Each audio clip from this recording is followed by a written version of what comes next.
All photos are black and white historic photos unless otherwise stated. National Park Service logo, Mount Rushmore National Memorial. Experience your America. Mount Rushmore from a distance. Text reads, Mount Rushmore in Stone and Story, the contributions of women. Memorial framed by trees, zoom in. What do people feel when they are at Mount Rushmore? Sometimes they are filled with wonder, awe, or amazement. Side profile, Washington. But after those initial impressions, Memorial with clouds people and blue start sky. to ask questions.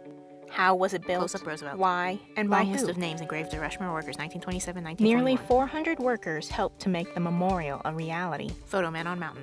And while the majority of the workforce was made up overwhelmingly by men, there were a handful of women whose contributions should not be overlooked. Photo woman with memorial and background. Photo mountain prior to carving. When carving began on the mountain in 1927, women were a rarity in the American workforce. Positions such as drillers, powdermen, and winch house workers were all filled by their male counterparts. Photo male workers. Women did not work on the mountain directly, but they provided vital support for the project by running the restaurant, bunkhouse, and gift shop, working in secretarial positions, serving on the Mount Rushmore Memorial Commission, and creating the Mount Rushmore dedication flag.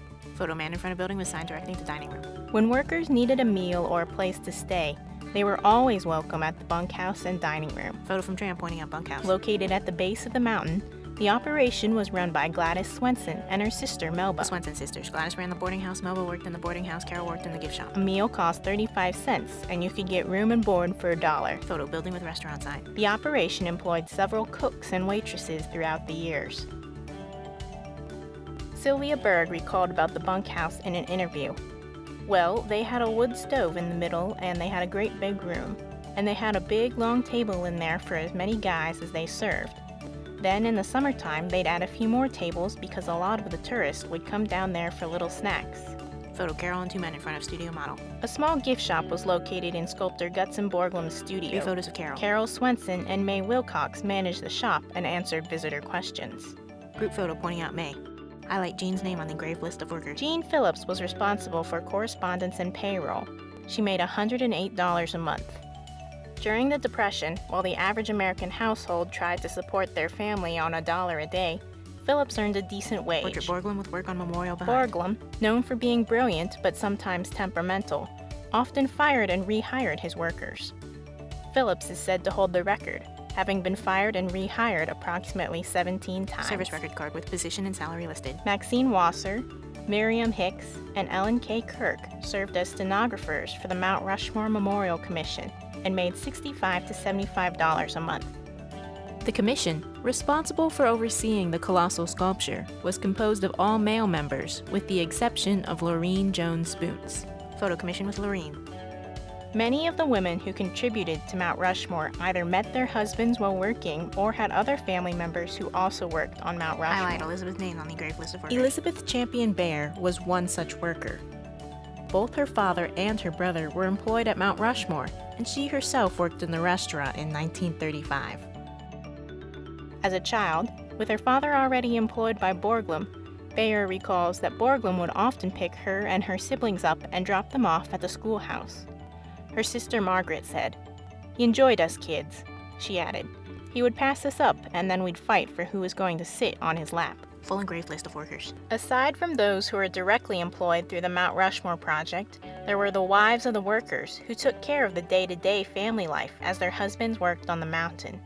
Just as they supported their husbands in various ways, so too did Mary Borglum. Photo Mary with husband, son, and 3 others. Mary was a strong person in her own right, though her own accomplishments are often overshadowed by her husband's. Photo Mary with husband. She received a doctorate from the University of Berlin and was educated and taught in some of the most prestigious institutions.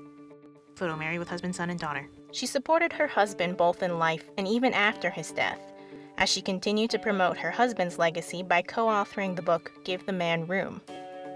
Gutzon and Mary's daughter recalled in an interview, "Dad was our leader, but Mother was the glue that kept us all together."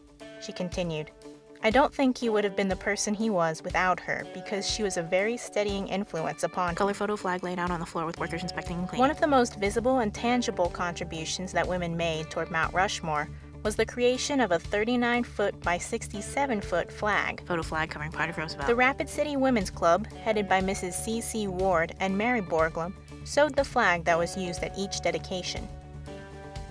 Borglum loved elaborate celebrations to keep momentum for the project alive and capture the nation's Photo crowd in front attention. of memorial, flag covers Each Jefferson. time a face was finished, Borglum would dedicate it.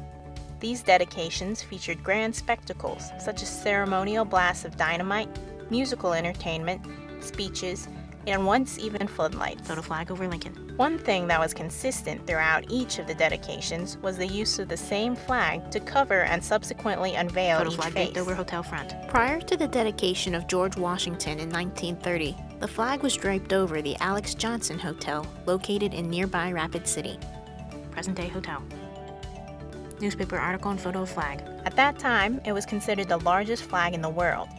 Each star measures 27 inches. Today, the flag is displayed in the Lincoln Borglum Visitor Center.